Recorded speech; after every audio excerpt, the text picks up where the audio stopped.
नमस्कार मित्रों, मैं विवेक त्रिपाठी आपका अपने YouTube channel Pratyush learning centre में बहुत बहुत स्वागत करता हूं। आज हम लोग फिर समसामयिक विषयों में आज की ताज़ा खबरों को लेकर के आपके सामने प्रस्तुत हुए हैं, जो आज के न्यूज़पेपर्स में क्या है छाई हुई रही। देखते हैं कौन कौन सी खबरें हैं। पहला है फेलूदा, नाम याद रखिएगा। ये कोरोना टेस्ट किट बनाई है CSIR ने। अभी मैंने कल भी चर्चा की थी, CSIR ने बनाई है किट, और इसका फुल फॉर्म होता है council of scientific and industrial research, ठीक है ना। और साथ ही साथ आप लोग CSIR का मुख्य केंद्र कहाँ पर है, इसका मुख्यालय कहाँ है, ये भी देख लीजिएगा, इम्पोर्टेंट रहेगा आपके लिए, ठीक है। फेलूदा नाम की क्या बनाई गई है, एक टेस्टिंग किट। पूछ सकता है कि फेलूदा क्या है, तो कोरोना वायरस टेस्टिंग किट है। अगला है विश्व मलेरिया दिवस, कब मनाया जाता है, 25 अप्रैल को। बहुत इंपॉर्टेंट है ये आपके लिए, एग्ज़ाम के लिए। WHO द्वारा क्या होता है, मनाया जाता है। पहली बार ये मनाया गया था 7 अप्रैल 1948 को। कब मनाया गया था, 7 अप्रैल 1948 को। WHO का मुख्यालय कहाँ पे है, जिनेवा में, ठीक है, याद रखिएगा। और विश्व मलेरिया दिवस पर इन्होंने थीम क्या रखी है, zero malaria start with me. Zero malaria start with me, याद रखिएगा, ये मोस्ट इम्पॉर्टेंट है आपके आने वाले एग्ज़ाम के लिए, ठीक है। और मलेरिया से संबंधित बीमारी किससे होता है वो भी ज़रूर देख लीजिएगा आप इसके साथ। विश्वनाथ आनंद अंतर्राष्ट्रीय शतरंज महासंघ के ऑनलाइन नेशन कप में भारत की ओर से क्या करेंगे, खेलेंगे, ठीक है ना। अब ऑनलाइन जो नेशन कप होगा, तो पहला क्वेश्चन कि नेशन कप किस खेल से संबंधित है, शतरंज से। पूछेगा कि अंतर्राष्ट्रीय शतरंज महासंघ के ऑनलाइन नेशन कप में भारत की तरफ से कौन पार्टिसिपेट करेगा, विश्वनाथ आनंद करेंगे, ठीक है।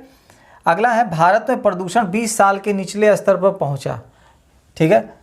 अब ये प्रश्न एक बन सकता है छोटा सा कि भारत में कितने सालों के बाद प्रदूषण का स्तर निम्न हुआ, तो 20 साल के बाद। ये किसकी रिपोर्ट है, नासा ने अपने सैटेलाइट के द्वारा देख करके इसको क्या किया है, मूल्यांकन किया है, ठीक है।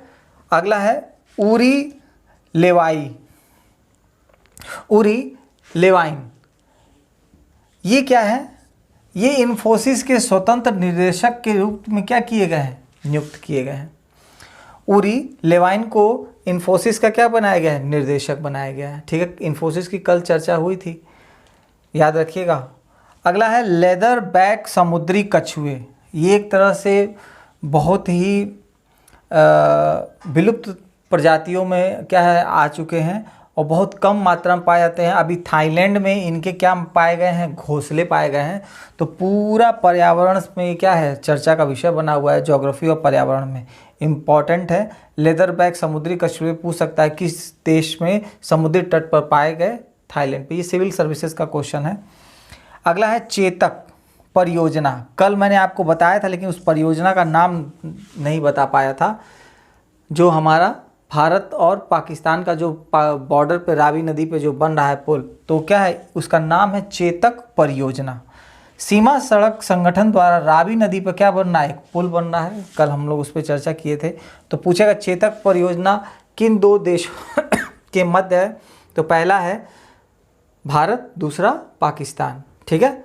अगला है US में बिल्लियों में कोरोना संक्रमण के मामले सामने आए। ये अभी आज चर्चा का था, टीवी में भी आ रहा था, मॉर्निंग में आप देखे होंगे। इसके पहले भी US चर्चा में रहा, वहाँ के एक शेरनी थी, चीता, उसके अंदर भी कोरोना का क्या पाया गया था, संक्रमण पाया गया था। अगला है लॉकडाउन लर्नर्स सीरीज लॉन्च की किसने, UNODC। ये क्या है, एक United National International Drug Control Programme चलाता है ये संगठन, और इसका फुल फॉर्म होगा है United nation office on drug and crimes. इसने क्या किया है कि शिक्षकों और छात्रों के बीच में जितने भी तरह के प्रोग्राम्स पार्टिसिपेशन होते हैं, उसमें प्रतिस्पर्धा बनी रहे, उसमें पारदर्शिता बनी रहे, उसके लिए इस प्रोग्राम को क्या किया है, इन्होंने लॉन्च किया है। अब पूछेगा UNODC क्या है, फुल फॉर्म पूछ सकता है। फिर पूछ सकता है कि इसका फुल फॉर्म क्या है, फिर पूछ सकता है इसका मुख्यालय कहाँ है, वियना ऑस्ट्रिया में है। इसकी स्थापना कब हुई? 1997 को। और ये काम क्या करता है? United nation office on drug and crimes पे क्या करता है? नियंत्रण करता है। ठीक है। विश्व पुस्तक दिवस, ये भी हमारा पहले का पढ़ा हुआ क्वेश्चन है, लेकिन इसकी थीम अब आई 23 अप्रैल को इसका क्या बनाएगा? विश्व पुस्तक दिवस मनाया गया। अगला इसकी थीम थी share A millions stories. Share a million stories most important है, इसको जरूर याद रखिएगा आने वाले सिविल सर्विसेज में या आने वाले किसी भी बड़े एग्जामिनेशन में ये क्वेश्चन बनने की पूर्ण रूप से संभावना है। और पहला पुस्तक दिवस सम्मेलन कब मनाया गया? 23 अप्रैल 1995 को मनाया गया। मलेशिया की राजधानी कुआलालंपुर को विश्व पुस्तक राजधानी, ठीक है, 2020 के लिए घोषित किया गया। यह दिवस संयुक्त राष्ट्र शैक्षिक, वैज्ञानिक और सांस्कृतिक संगठन, जिसको आप यूनेस्को कहते हैं, उसके द्वारा क्या होता है? मनाया जाता है। ठीक है, बहुत ही इंपॉर्टेंट है, इसको उसी में ऐड आप कर लीजिएगा। अब आइए हम लोग आगे देखते हैं। उषा गांगुली, उषा गांगुली का निधन हो गया है। ये एक रंगकर्मी थी, नाटक का इन्होंने मंचन किया था और इनके प्रमुख रूप से नाटक थे काशी का 80, महाभोज, रुदाली, कोर्ट मार्शल और अंतरकथा। ये मोस्ट इंपॉर्टेंट है। उत्तर प्रदेश लोक सेवा आयोग की कोई भी परीक्षा होगी वहाँ पर 100% इसके पूछे जाने की क्या है? संभावना प्रबल है। याद रखिएगा, उषा गांगुली क्या एक रंगकर्मी है। इनका नाटक, इन्होंने इसमें क्या किरदार निभाए हैं? काशी का 80, महाभोज, रुदाली, कोर्ट मार्शल और अंतरकथा। अगला है मुकेश अंबानी एशिया के सबसे अमीर व्यक्ति क्या हो गए? बन गए। क्यों ऐसा हुआ? अगर आपको पता होगा, कल ही हम लोगों ने पढ़ा कि उन्होंने एक फेसबुक के साथ कगार किया था सुपर ऐप बनाने का, और भी फेसबुक के साथ इन्होंने क्या है? कगार किया है। और जैसे ही ये कगार होता है फेसबुक से, तो मुकेश अंबानी एशिया के क्या बन जाते हैं? सबसे अमीर व्यक्ति बन जाते हैं। इसके पहले चाइना के अली बाबा के जो थे वो नंबर 1 पोजीशन पे थे, लेकिन अब नंबर 1 पोजीशन पे कौन आ गए हैं? मुकेश अंबानी। अगला है यूएस में 1 वर्ष तक स्कूल कॉलेज क्या रहेंगे? बंद रहेंगे। किसके कारण? कोविड-19 के कारण। ये अनाउंस हो गया है कि वहाँ 1 वर्षों तक अब स्कूल कॉलेजेस क्या रहेंगे? बंद रहेंगे। खोंगजोम दिवस, ये क्या है? मणिपुर में। ये स्पेशली क्वेश्चन यूपीएससी के लिए बहुत इंपॉर्टेंट है। यूपीएससी जितने भी नॉर्थ ईस्ट के घटनाएं होती हैं उसको बहुत स्पेशली फोकस करता है। तो होने वाली है परीक्षा। तो खोंगजोम दिवस मनाया जाता है मणिपुर में 23 अप्रैल को। क्या था कि वहाँ पर जो था मणिपुर के लोगों का ब्रिटिश लोगों से क्या हुआ था? युद्ध लड़ा गया था 1851 में, जिसमें अंग्रेजों की क्या हुई थी? विजय हुई थी। मणिपुर की खोंगजोम की खेबा पहाड़ियों पर ये युद्ध लड़ा गया था।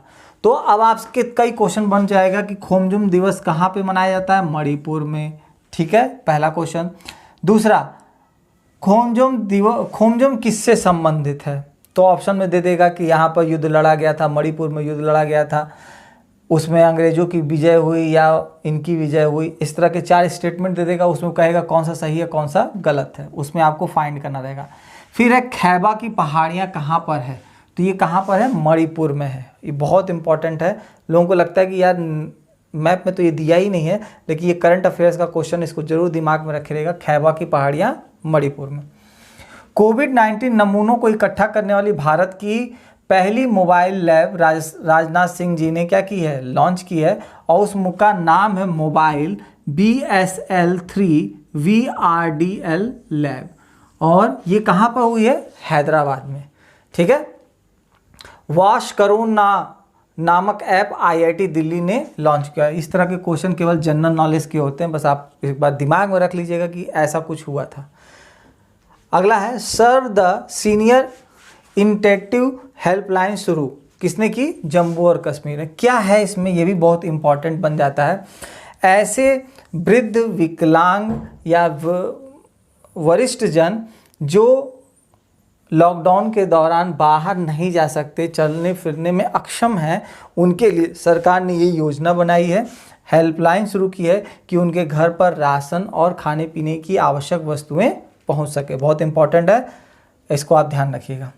#MyBookMyFriends अभियान मानव संसाधन मंत्रालय द्वारा ही क्या किया गया है? लॉन्च किया गया है। ये भी मोस्ट इंपॉर्टेंट है। संपर्क दीदी ऐप, ये उत्तराखंड, आज पेपरों में छाया भी राख हो, तो बस ये भी जनरल नॉलेज का क्वेश्चन है, लेकिन 18वां क्वेश्चन जनरल नॉलेज का नहीं, इसको आपको ध्यान रखना है, 17 भी याद रखना है, ठीक है। अगला, University of Auckland Times Higher Education Impact Ranking 2020, UGC NET JRF में इस तरह के क्वेश्चन आते हैं, और उत्तर प्रदेश लोक सेवा आयोग प्लस आपका यूपीएससी में यूनिवर्सिटीज़ की रैंकिंग से बराबर क्वेश्चन आते हैं। ध्यान रखिएगा कि वर्ल्ड रैंकिंग में यूनिवर्सिटी ऑफ ऑकलैंड को नंबर 1 पोजीशन मिली है, और भारत के परिप्रेक्ष्य में आईआईटी खड़गपुर को क्या मिला है, फर्स्ट पोजीशन मिला है, ठीक है, इंपॉर्टेंट है। लर्निंग पासपोर्ट अभियान माइक्रोसॉफ्ट और यूनिसेफ का एक क्या है, कार्यक्रम है, जिसमें वो पूरी जानकारियाँ क्या होगी, इकट्ठा की जाएगी, ये भी इंपॉर्टेंट है। इसके बारे में और भी डिटेल आने वाले भविष्य में आएगी तो फिर पता चलेगा। बस याद रखिएगा, लर्निंग पासपोर्ट अभियान माइक्रोसॉफ्ट और यूनिसेफ द्वारा चलाया गया क्या है, एक अभियान है। भारत की पहली मोबाइल वायरोलॉजी लैब हैदराबाद में क्या है, स्थापित की गई है, ठीक है ना, ध्यान रखिएगा, जिसका उद्घाटन हुआ है अभी। भारत की पहली mobile virology lab. Uttar Pradesh के सभी न्यायालयों में वीडियो कॉन्फ्रेंसिंग का बुनियादी ढांचा तैयार किया गया, और यह पहला ऐसा राज्य है जिसने इस काम को अंजाम दिया है। मोस्ट इम्पॉर्टेंट है आने वाले सिविल पीसीएस की परीक्षा के लिए। जम्मू कश्मीर का पहला कोरोना मुक्त जिला क्या है, पुलवामा, ये भी मोस्ट इम्पॉर्टेंट है कि जम्मू कश्मीर का पहला कोरोना मुक्त जिला कौन सा है, पुलवामा है। भारत में सबसे पहले किसने किया था, गोवा ने अपने आप को पूर्ण रूप से मुक्त घोषित किया था। फिर है अंबुबाची मेला, ये भी मोस्ट इम्पॉर्टेंट है सिविल सर्विसेज के लिए, और कहाँ पे लगता है, असम में, और अब इसको क्या कर दिया गया है, रद्द कर दिया गया है। और ये मैच द फॉलोइंग में पूछा सकता है कि अंबुबाची मेला कहाँ लगता है, तो उत्तर माना रहेगा असम, ध्यान रखिएगा। दक्षिण कोरिया ने भारत में कोविड-19 किट उत्पादन का काम अब क्या कर दिया है, शुरू कर दिया है। अब देखिएगा, किट का उत्पादन जब तेज होगा तो हमारे यहाँ टेस्टिंग की प्रक्रिया भी जल्दी होने की पूरी संभावना बनेगी। आज करंट अफेयर्स कुछ ज़्यादा थे और छोटे छोटे चीज़ें हैं, और आपको इसको क्या करना है, ध्यान रखना है। कुछ ऐसी चीज़ें हैं जैसे संपर्क दीदी ऐप, ये आप बस जनरल नॉलेज के तौर पर वास करोना, ये भी नॉलेज में, लेकिन कुछ ऐसे प्रश्न हैं जैसे आपका उषा गांगुली, मुकेश अंबानी, खोंगजोम दिवस, ठीक है, कोविड-19 वाली mobile app, serve the senior, इसके बाद my book my friends, University of Auckland जो आपकी है, टाइम्स हायर एजुकेशन, ये इंपॉर्टेंट है। अगला है भारत की पहली मोबाइल कहाँ पे है, हैदराबाद में स्थापित हुई। उत्तर प्रदेश में पहली बार सारा जितना न्यायालयों का काम वीडियो कॉन्फ्रेंसिंग के दूर करने वाला पहला राज्य है। जम्मू कश्मीर का पहला मुक्त पुलवामा, ठीक है। अंबुबाची मेला असम में लगता है। इतना इंपॉर्टेंट चीज़ें हैं, बाकी आप जनरल नॉलेज के तौर पे ज़रूर दिमाग में रखें कि कभी ऐसे क्वेश्चन आ जाएं जब आपको इनका सामना करना पड़े तो आपके पास ऑप्शन की कमी न रहे। अब आइए देखते हैं हम लोग आज के महत्वपूर्ण प्रश्नों को। पहला है, सुजलाम सुफलाम जल संचयन अभियान किस राज्य द्वारा चलाया गया, बहुत इंपॉर्टेंट है। विश्व पुस्तक और कॉपीराइट दिवस कब मनाया गया। IM बैडमिंटन अभियान के ब्रांड एम्बेसडर किसे नियुक्त किया गया। DCEP, ठीक है ना, digital currency electronic platform, electronic payment, ठीक है, फुल फॉर्म हुआ इसका। मुद्रा किस देश ने लॉन्च की। फिर है, हाल में भारत ने 23 टन आवश्यक दवाइयाँ किस देश को भेजी हैं, ठीक है। तो ये महत्वपूर्ण प्रश्न है, आप इसको ध्यान रखिएगा। कल के प्रश्नों का बहुत लोगों ने जवाब सही दिया है, जैसे अमन गुप्ता, आकाश रैना, उर्मिला पांडे, अशोक कुमार, डेविल, निधि शुक्ला, मंजरी त्रिपाठी, PTGHJ, कुमारी बबीता, शिवांगी अग्रहरी, SS, आकाश वर्मा, पूनम निषाद, भोलू सिंह, इतने लोगों ने कल क्या है जवाब दिया है। और कल जवाब देने वालों की संख्या बहुत थी, बहुत बढ़िया। आप लोग इसी तरह अगर मेहनत करते रहेंगे तो आने वाले जितने भी बड़े एग्ज़ाम्स हैं, BO हैं, समीक्षा अधिकारी है, उत्तर प्रदेश लोक सेवा आयोग के एग्ज़ाम्स हैं, तो निश्चित तौर पे ज़रूर है कि आपके करंट अफेयर्स के क्वेश्चन गलत होने वाले नहीं हैं। और 30 क्वेश्चन का अगर आप दायरा पार कर जाते हैं तो आप बहुत बड़ी सफलता के कगार पे होंगे। बस आपको GS का क्या करनी है, तैयारी करनी है, ठीक है। कैसा लगा आज का वीडियो ज़रूर कमेंट बॉक्स में डालिएगा, और आज के प्रश्नों के उत्तर भी, और वीडियो को अंत तक ज़रूर देखिएगा, और लाइक और शेयर ज़रूर करिएगा कि अधिक से अधिक लोगों तक वीडियो पहुंच सके। तब तक के लिए जय हिंद, जय भारत।